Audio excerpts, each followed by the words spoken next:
ഇനി ദുരിതാശ്വാസ ക്യാമ്പിലേക്ക് ഇല്ലെന്ന് വിലങ്ങാട് ഉരുൾപൊട്ടൽ ബാധിത മേഖലയിലുള്ളവർ 8 വർഷത്തോളമായി ക്യാമ്പുകളിൽ കഴിയുന്നു. ആരും തിരിഞ്ഞു നോക്കുന്നില്ല. പ്രദേശം വാസയോഗ്യമല്ലെന്ന് ജിയോളജി വകുപ്പിന്റെ റിപ്പോർട്ടുണ്ടെന്നും പുനരധിവാസം വേണമെന്നും പ്രദേശവാസികൾ ആവശ്യപ്പെടുന്നു.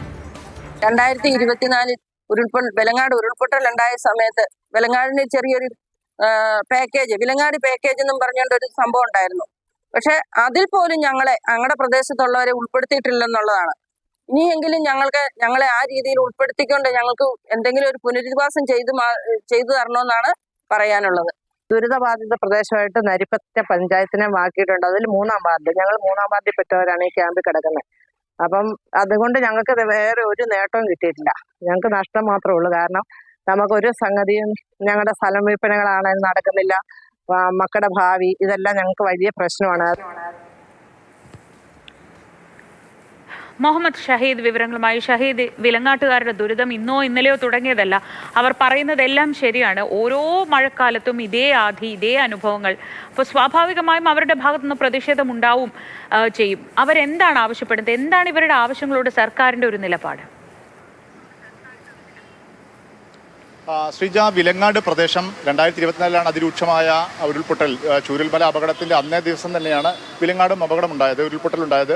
നിരവധി വീടുകൾ നഷ്ടപ്പെട്ടു, മരണങ്ങളുണ്ടായി. പക്ഷേ 2018 മുതൽ കുറച്ച് വർഷങ്ങളായി അവിടെ ചെറുതും വലുതുമായ ഉരുൾ നടക്കുന്നുണ്ട്. അതിനിടെയാണ് ഇപ്പോൾ ദുരിതാശ്വാസ ക്യാമ്പിലാണ് ഇപ്പോൾ ഇവരുള്ളത്. ഇവർ ചൂണ്ടിക്കാണിക്കുന്നത് വിലങ്ങാട് പുഴയുടെ 2 കരകളുണ്ട്. വാണിമേൽ പഞ്ചായത്തും ഇപ്പുറത്ത് നരിപ്പറ്റ പഞ്ചായത്തുമുണ്ട്. ഈ വാണിമേൽ പഞ്ചായത്തിലെ ദുരിതാശ്വാസ ക്യാമ്പൊക്കെ പാരിഷ് ഹാളിലാണ് പ്രവർത്തിക്കുന്നത്. ഇപ്പോൾ നരിപ്പറ്റ പഞ്ചായത്തിൻ്റെ ഈ വിലങ്ങാട് പുഴയുടെ ഇങ്ങേക്കരയിലുള്ള നരിപ്പറ്റ പഞ്ചായത്തിലുള്ള ആളുകളാണ് ഇപ്പോൾ നമ്മോട് സംസാരിച്ച ആളുകൾ.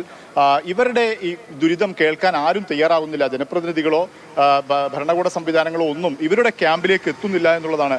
കുമ്പളച്ചോല ALP സ്കൂളിലാണ് ഇവർ സ്ഥിരമായി ക്യാമ്പിൽ കഴിയുന്നത്. പക്ഷേ ഒരാൾ പോലും ക്യാമ്പിൽ എത്തുന്നില്ല, ഇവരുടെ പരാതികൾ കേൾക്കുന്നില്ല. ഈ ദുരിതാശ്വാസ പാക്കേജ്, അതായത് ഈ വിലങ്ങാട് പാക്കേജുമായി ബന്ധപ്പെട്ട് ഇവർക്ക് ഒരു സഹായവും ഇതുവരെ ലഭിച്ചിട്ടില്ല എന്നുള്ളതാണ് ഇവർ ആരോപിക്കുന്ന ഒരു പ്രധാനപ്പെട്ട കാര്യം. ആരോപണം എന്നുള്ള ഒരു വസ്തുത കൂടിയാണ്. ഈ വിലങ്ങാട് വീട് നഷ്ടപ്പെട്ടവർക്ക് വീടും, അങ്ങനെ ദുരിതബാധിത പ്രദേശത്തുള്ളവർക്ക് ചില സഹായങ്ങളും ഒക്കെ സർക്കാരിൻ്റെ ഭാഗത്തു നിന്ന് ലഭിച്ചിട്ടുണ്ട്. പക്ഷേ ഈ കുമ്പളച്ചോല LP സ്കൂളിൽ കഴിയുന്ന ഈ വായാട് പ്രദേശത്തുള്ള ആളുകളെ സർക്കാർ സംവിധാനങ്ങൾ പൂർണ്ണമായും അവഗണിക്കുന്നു. സ്ഥിരമായി എല്ലാ തവണയും ഇവർക്ക് ക്യാമ്പുകളിൽ വരുന്നു. അവിടെ നിന്നും അവരുടെ ഈ ക്യാമ്പുകളിൽ വരുന്നത് പലതും ഉപേക്ഷിച്ചാണ്. അവരുടെ വളർത്തുമൃഗങ്ങളുണ്ട്, മറ്റ് സംവിധാനങ്ങളുണ്ട്, എല്ലാം അവിടെ വെച്ചിട്ടാണ് ഇവർ ക്യാമ്പുകളിലേക്ക് വരുന്നത്. ക്യാമ്പ് കഴിഞ്ഞ് അവർ വീണ്ടും ഈ ദുരിതബാധിതമാണെന്ന് ജിയോളജി വകുപ്പ് അധികൃതർ മുന്നറിയിപ്പ് നൽകി പ്രദേശത്തേക്ക് മടങ്ങിപ്പോവുകയാണ്. ഈ ജിയോളജിയുടെ മുന്നറിയിപ്പ് ഉള്ളതുകൊണ്ട് തന്നെ എല്ലാ മഴ ഉണ്ടാകുമ്പോഴും ഇവരെ ക്യാമ്പുകളിലേക്ക് മാറ്റുന്നു, വീണ്ടും മടങ്ങിപ്പോകുന്നു. പക്ഷേ ഇവരെ കേൾക്കാനോ, ഇവരെ ഇങ്ങനെ ഒരു വിഭാഗം, ഈ 10-20ഓളം കുടുംബങ്ങളുണ്ട്, ഇങ്ങനെ ഒരു ആളുകൾ ഇവിടെ ദുരിതാശ്വാസ ക്യാമ്പിൽ ഉണ്ടോ എന്ന് പോലും നമ്മുടെ സർക്കാർ, ഈ പഞ്ചായത്തിൻ്റെ വില്ലേജിൻ്റെയും അധികൃതരോടൊക്കെ ഉണ്ട്. പക്ഷേ ജനപ്രതിനിധികൾ എത്തുന്നില്ല, ഇവരുടെ പരാതിയോ ഇവരുടെ പ്രശ്നങ്ങളോ കേൾക്കുന്നില്ല എന്നുള്ള പ്രശ്നമാണ് ഇവർ ഇപ്പോൾ വളരെ ഗൗരവത്തോടു കൂടി ഉന്നയിക്കുന്നത് എന്നുള്ളതാണ്.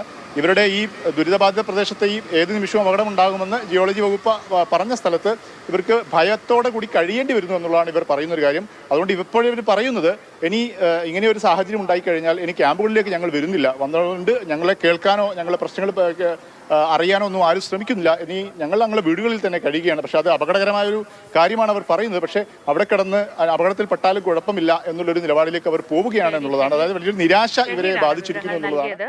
കോഴിക്കോട് നിന്ന് വിലങ്ങാട്ടെ ദുരിതങ്ങൾക്ക് അറുതിയില്ല. അവർ എത്രയോ വർഷങ്ങളായി ഇതേ ദുരിത പർവ്വത്തിലൂടെ കടന്നു പോകുന്നു. അതിന്റെ ഭാഗമാണ് അവരുടെ ഭാഗത്തു നിന്നുണ്ടാകുന്ന പ്രതിഷേധം.